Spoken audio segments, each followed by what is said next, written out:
അസ്സലാമു അലൈക്കും വറഹ്മത്തുള്ളാഹി വബറകാതുഹു. അല്ലാഹുമ്മ സ്വല്ലി അലാ സയ്യിദിനാ മുഹമ്മദിൻ വഅലാ ആലിഹി വസ്വഹ്ബിഹി വസല്ലം. ഏറ്റവും സ്നേഹം നിറഞ്ഞ പ്രിയപ്പെട്ട ആശിഖീങ്ങളെ, ഇന്ന് പരിശുദ്ധമായ റജബ് 27 മിഅ്റാജ് ദിവസമാണ്. ഇന്നത്തെ നമ്മുടെ 1000 സ്വലാത്ത് മജ്ലിസ് ആരംഭിക്കുകയാണ്. അള്ളാഹു നമ്മളിൽ നിന്ന് പരിപൂർണമായും സ്വീകരിച്ച് അനുഗ്രഹിക്കട്ടെ. ഈ മജ്ലിസിൽ പങ്കെടുക്കുന്ന, കൂടെ ചൊല്ലുന്ന എല്ലാവരുടെയും എല്ലാ ഹലാലായ ഉദ്ദേശങ്ങളും അള്ളാഹു പരിപൂർണമായും പൂർത്തീകരിച്ച് നൽകി അനുഗ്രഹിക്കട്ടെ. എന്തൊക്കെ ആഗ്രഹങ്ങൾ മനസ്സിൽ കരുതിയിട്ടാണോ ഈ മജ്ലിസിൽ പങ്കെടുക്കുന്നത്, എല്ലാ ആഗ്രഹങ്ങളും അള്ളാഹു പൂർത്തീകരിച്ച് നൽകി അനുഗ്രഹിക്കട്ടെ. എല്ലാ വിഷമങ്ങളും അള്ളാഹു മാറ്റിത്തരട്ടെ. ഇന്നത്തെ ദിവസത്തിന്റെ മുഴുവൻ പ്രതിഫലങ്ങളും പുണ്യങ്ങളും കരസ്ഥമാക്കുന്ന ഭാഗ്യവാന്മാരിൽ അള്ളാഹു നമ്മെ എല്ലാവരെയും ഉൾപ്പെടുത്തി അനുഗ്രഹിക്കട്ടെ. ആമീൻ യാ റബ്ബൽ ആലമീൻ. പ്രിയമുള്ളവരെ, ഇന്ന് പരിശുദ്ധമായ മിഅ്റാജ് ദിവസമാണ്. പരിശുദ്ധമായ ഇസ്രാ മിഅ്റാജ് സംഭവിച്ചതിന്റെ നന്ദി സൂചകമായിട്ട് ലോക മുസ്ലിമീങ്ങൾ ഇന്ന് സുന്നത്ത് നോമ്പ് അനുഷ്ഠിക്കുന്ന അതിമഹത്തായ ദിവസമാണെന്ന്. അള്ളാഹുവിന്റെ പ്രീതി കാംക്ഷിച്ചുകൊണ്ട് ഇന്നത്തെ നോമ്പ് നമ്മൾ നിർവഹിച്ചു കഴിഞ്ഞാൽ ലഭിക്കുന്ന പ്രതിഫലങ്ങൾ അളവുറ്റതാണ്. അത് എത്രയാണെന്ന് പറഞ്ഞു തീർക്കാൻ പോലും നമുക്ക് കഴിയുകയില്ല. നോമ്പിന് ഞാനാണ് പ്രതിഫലം നൽകുന്നത് എന്ന് അള്ളാഹു പ്രത്യേകമായിട്ട് പറഞ്ഞ ഒരു ഇബാദത്താണ് നോമ്പ്. എല്ലാ ഇബാദത്തുകൾക്കും അള്ളാഹു തന്നെയാണ് പ്രതിഫലം നൽകുന്നത്.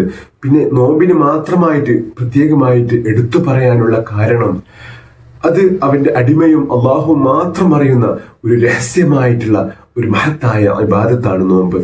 അതുകൊണ്ട് തന്നെ എത്രത്തോളം ഇഖ്ലാസോടു കൂടെയാണ് നമ്മൾ ആ നോമ്പ് അനുഷ്ഠിക്കുന്നത്, അതിനനുസരിച്ച് ഏറ്റവും അധികം പ്രതിഫലം ലഭിക്കുന്ന ഒരു ഇബാദത്താണ് പരിശുദ്ധമായ നോമ്പ്. അള്ളാഹു ഈ പരിശുദ്ധമായ നോമ്പിന്റെ മുഴുവൻ പ്രതിഫലങ്ങളും ലഭിക്കുന്ന ഭാഗ്യവാന്മാരിൽ അള്ളാഹു നമ്മെ എല്ലാവരെയും ഉൾപ്പെടുത്തി അനുഗ്രഹിക്കട്ടെ. ഇനിയും നമ്മുടെ ജീവിതത്തിൽ ഒരുപാട് റജബ് മാസങ്ങളും ഒരുപാട് മിഅ്റാജ് ദിവസങ്ങളും കടന്നു പോകാൻ, ഏറ്റവും നല്ല രീതിയിൽ അള്ളാഹുവിന്റെ പൊരുത്തത്തിൽ കടന്നു പോകാനുള്ള തൗഫീഖ് അള്ളാഹു നമുക്ക് എല്ലാവർക്കും നൽകി അനുഗ്രഹിക്കട്ടെ. നമുക്ക് അള്ളാഹുവിന്റെ പൊരുത്തത്തിലുള്ള ദീർഘായുസ്സും ആഫിയത്തും അള്ളാഹു പ്രദാനം ചെയ്യട്ടെ. ഒരുപാട് സഹോദരന്മാർ പ്രത്യേകം ദുആ ചെയ്യാൻ വേണ്ടി ഏൽപ്പിച്ചിട്ടുണ്ട്. അപ്പൊ ഇൻഷാ അള്ളാഹ് ഇന്ന് സമയം ലഭിക്കുകയാണെങ്കിൽ ഉച്ചയ്ക്ക് ശേഷം നമുക്ക് എല്ലാവർക്കും വേണ്ടി ചെറിയൊരു മജ്ലിസ്, നമ്മളിൽ നിന്ന് മരണപ്പെട്ടു പോയ ഒരുപാട് സഹോദരന്മാർ, നമ്മുടെ മാതാപിതാക്കൾ, അവർക്കൊക്കെ വേണ്ടിയിട്ട് ഒരു യാസീൻ ഓതിയിട്ട്, അതുപോലെ തന്നെ സ്വലാത്തുൽ ഫാത്തിഹ ചൊല്ലിയിട്ട്, നല്ല ദിക്റുകൾ ചൊല്ലിയിട്ട് ഇൻഷാ അല്ലാഹ് ചെറിയൊരു മജ്ലിസ് സമയം ലഭിക്കുകയാണെങ്കിൽ ഉച്ചയ്ക്ക് ശേഷം ഉണ്ടായിരിക്കുന്നതാണ്. നമ്മളിൽ നിന്ന് മരണപ്പെട്ടു പോയ ഒരുപാട് സഹോദരന്മാർ, നമ്മുടെ പ്രിയപ്പെട്ട മാതാപിതാക്കൾ, അള്ളാഹു അവരുടെ ഖബറിനെ ഇന്നത്തെ ദിവസത്തിന്റെ ബർക്കത്ത് കൊണ്ട് അവരുടെ ഖബറിനെ അള്ളാഹു സ്വർഗ്ഗപൂന്തോപ്പാക്കി നൽകി അനുഗ്രഹിക്കട്ടെ. നമ്മുടെ എല്ലാ പ്രയാസങ്ങളും വിഷമങ്ങളും ഇന്നത്തെ ദിവസത്തിന്റെ ബർക്കത്ത് കൊണ്ട് അള്ളാഹു മാറ്റി ജീവിതത്തിൽ വലിയ സന്തോഷവും സമാധാനവും ഐശ്വര്യവും അള്ളാഹു പ്രദാനം ചെയ്യട്ടെ. ഇൻഷാ അള്ളാഹ് എല്ലാവരും ഇന്നത്തെ ദിവസത്തിൽ അള്ളാഹുവിന് ഇഷ്ടമില്ലാത്തതൊന്നും ചെയ്യാതെ, ഇന്നത്തെ ദിവസം വളരെ മഹത്വമേറിയ ദിവസമാണ്, ദുആക്ക് ഇജാബത്ത് ലഭിക്കുന്ന ദിവസമാണ്. അതുകൊണ്ട് തന്നെ ഇന്നത്തെ ദിവസത്തിന്റെ മഹത്വം മനസ്സിലാക്കി നമുക്ക് എന്തൊക്കെ ചെയ്യാൻ കഴിയുമോ, എന്തൊക്കെ ചൊല്ലാൻ കഴിയുമോ, ദിക്റുകള്, സ്വലാത്തുകള് നമ്മുടെ കഴിവിനനുസരിച്ച് നമ്മൾ ചെയ്തുകൊണ്ട് അള്ളാഹുവിന്റെ തൃപ്തി കരസ്ഥമാക്കണമെന്ന് ആദ്യമായി എന്നോടും പിന്നീട് നിങ്ങളോടും ഓർമ്മപ്പെടുത്തുകയാണ്. അള്ളാഹു തൗഫീഖ് നൽകി അനുഗ്രഹിക്കട്ടെ. ഇന്നത്തെ ദിവസം കൊണ്ട് അള്ളാഹുവിന്റെ പരിപൂർണമായ തൃപ്തി കരസ്ഥമാക്കുന്ന ഭാഗ്യവാന്മാരിൽ അള്ളാഹു നമ്മെ ഉൾപ്പെടുത്തി അനുഗ്രഹിക്കട്ടെ. ആമീൻ യാ റബ്ബൽ ആലമീൻ. ഇൻഷാ അല്ലാഹ് നമ്മൾ ഇന്നത്തെ സ്വലാത്തിലേക്ക് പ്രവേശിക്കുകയാണ്. ഇന്ന് നമ്മൾ ചൊല്ലുന്ന സ്വലാത്ത്, അതിനുമുണ്ട് പ്രത്യേകത. മുത്തഹബീബ് സല്ലല്ലാഹു അലൈഹി വസല്ലം തങ്ങൾ മിഅ്റാജിന്റെ രാവിലെ അള്ളാഹുവിന്റെ മഹത്തായ സന്നിധിയിൽ എത്തിയ സമയത്ത് അള്ളാഹു മുത്തഹബീബ് സല്ലല്ലാഹു അലൈഹി വസല്ലം തങ്ങളെ സ്വീകരിച്ച അതിമഹത്തായ സലാമാണ് നമ്മൾ എല്ലാ ദിവസവും, എല്ലാ ഫർദ് നമസ്കാരത്തിലും അത്തഹിയ്യാത്തിലും നമ്മൾ ചൊല്ലുന്ന അതിമഹത്തായ സലാം. അസ്സലാമു അലൈക അയ്യുഹൻ നബിയ്യു വറഹ്മത്തുള്ളാഹി വബറകാതുഹു. ഓ നബിയെ, അങ്ങേക്ക് അള്ളാഹുവിന്റെ രക്ഷയും സമാധാനവും ഉണ്ടായിരിക്കട്ടെ എന്ന് പറയുന്ന അതിമഹത്തായ സലാമാണ്. നമ്മുടെ നിത്യജീവിതത്തിൽ പതിവാക്കേണ്ട അതിമഹത്തായ സലാമാണ്. ഇതിലൂടെ അള്ളാഹു വലിയ സമാധാനവും സന്തോഷവും അള്ളാഹു നൽകുന്നതാണ്. വലിയ സാമ്പത്തിക അഭിവൃദ്ധി നൽകുന്ന സലാമാണ് ഈ സലാം. അതുകൊണ്ട് തന്നെ നമ്മുടെ ഇഷ്ക് മദീന കുടുംബത്തിന്റെ 1000 സ്വലാത്തിലെങ്കിലും ഇത് നമ്മൾ പതിവാക്കി ചൊല്ലി വരാൻ അള്ളാഹു നമുക്ക് എല്ലാവർക്കും തൗഫീഖ് നൽകി അനുഗ്രഹിക്കട്ടെ. ഇൻഷാ അല്ലാഹ് നമ്മൾ ഇന്നത്തെ സ്വലാത്തിലേക്ക് പ്രവേശിക്കുകയാണ്. ബിസ്മില്ലാഹിർ റഹ്മാനിർ റഹീം.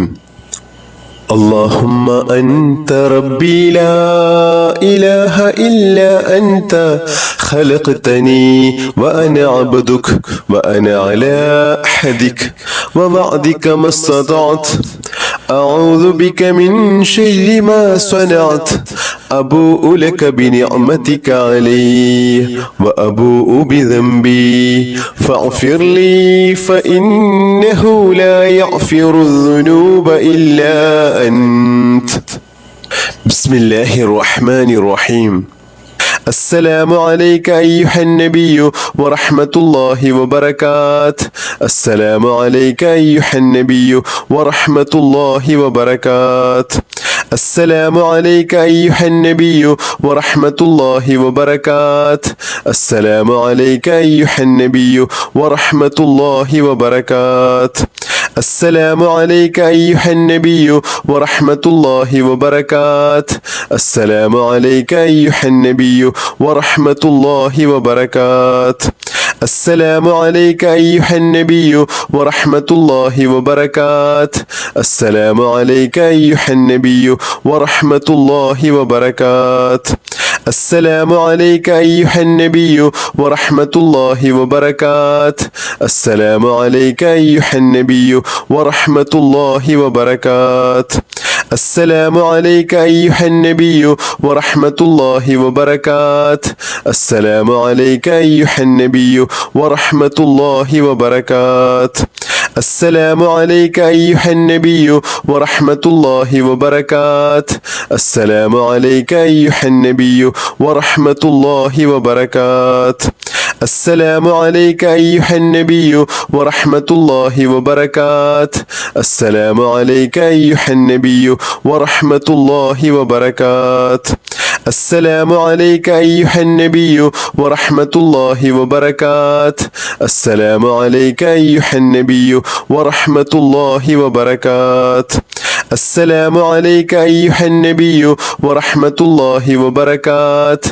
السلام عليك أيها النبي ورحمة الله وبركاته.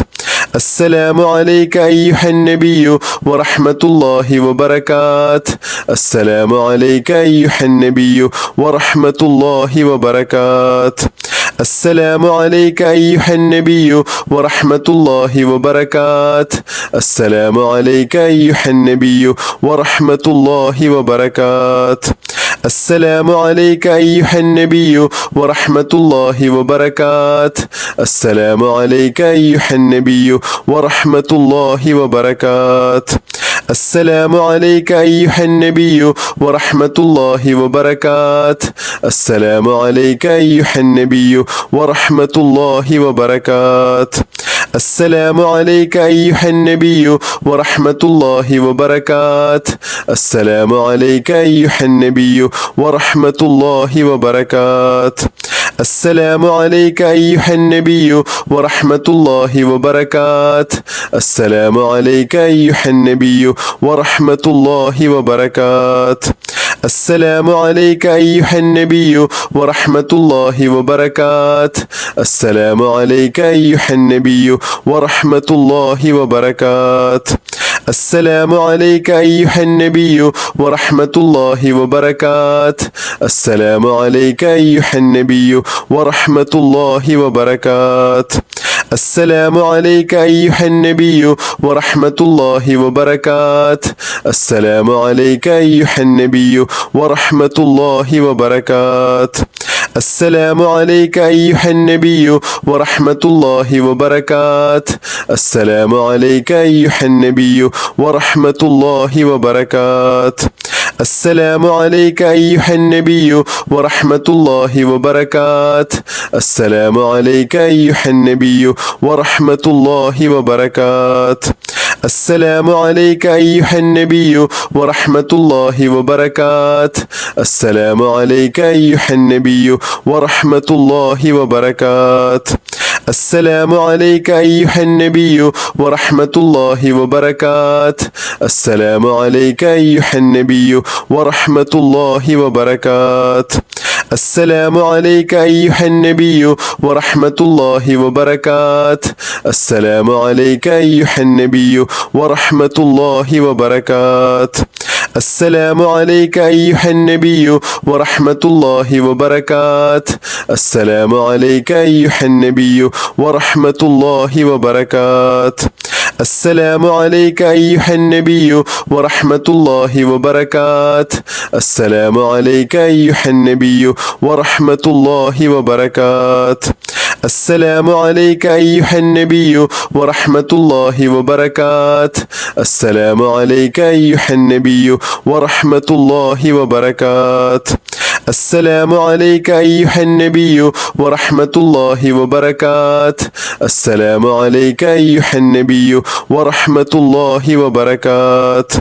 السلام عليك أيها النبي ورحمة الله وبركاته. السلام عليك أيها النبي ورحمة الله وبركاته. السلام عليك أيها النبي ورحمة الله وبركاته. السلام عليك أيها النبي ورحمة الله وبركاته. السلام عليك أيها النبي ورحمة الله وبركاته. السلام عليك أيها النبي ورحمة الله وبركاته. السلام عليك أيها النبي ورحمة الله وبركاته. السلام عليك أيها النبي ورحمة الله وبركاته. السلام عليك أيها النبي ورحمة الله وبركاته. السلام عليك أيها النبي ورحمة الله وبركاته. السلام عليك أيها النبي ورحمة الله وبركاته. السلام عليك أيها النبي ورحمة الله وبركاته. السلام عليك أيها النبي ورحمة الله وبركاته. السلام عليك أيها النبي ورحمة الله وبركاته. السلام عليك أيها النبي ورحمة الله وبركاته. السلام عليك أيها النبي ورحمة الله وبركاته. السلام عليك أيها النبي ورحمة الله وبركاته. السلام عليك أيها النبي ورحمة الله وبركاته. السلام عليك أيها النبي ورحمة الله وبركاته. السلام عليك أيها النبي ورحمة الله وبركاته. السلام عليك أيها النبي ورحمة الله وبركاته. السلام عليك أيها النبي ورحمة الله وبركاته. السلام عليك أيها النبي ورحمة الله وبركاته. السلام عليك أيها النبي ورحمة الله وبركاته. السلام عليك أيها النبي ورحمة الله وبركاته. السلام عليك أيها النبي ورحمة الله وبركاته. السلام عليك أيها النبي ورحمة الله وبركاته. السلام عليك أيها النبي ورحمة الله وبركاته. السلام عليك أيها النبي ورحمة الله وبركاته. السلام عليك أيها النبي ورحمة الله وبركاته. السلام عليك أيها النبي ورحمة الله وبركاته. السلام عليك أيها النبي ورحمة الله وبركاته. السلام عليك أيها النبي ورحمة الله وبركاته. السلام عليك أيها النبي ورحمة الله وبركاته. السلام عليك أيها النبي ورحمة الله وبركاته. السلام عليك أيها النبي ورحمة الله وبركاته. السلام عليك أيها النبي ورحمة الله وبركاته. السلام عليك أيها النبي ورحمة الله وبركاته. السلام عليك أيها النبي ورحمة الله وبركاته. السلام عليك أيها النبي ورحمة الله وبركاته. السلام عليك أيها النبي ورحمة الله وبركاته. السلام عليك أيها النبي ورحمة الله وبركاته. السلام عليك أيها النبي ورحمة الله وبركاته. السلام عليك أيها النبي ورحمة الله وبركاته. بسم الله الرحمن الرحيم.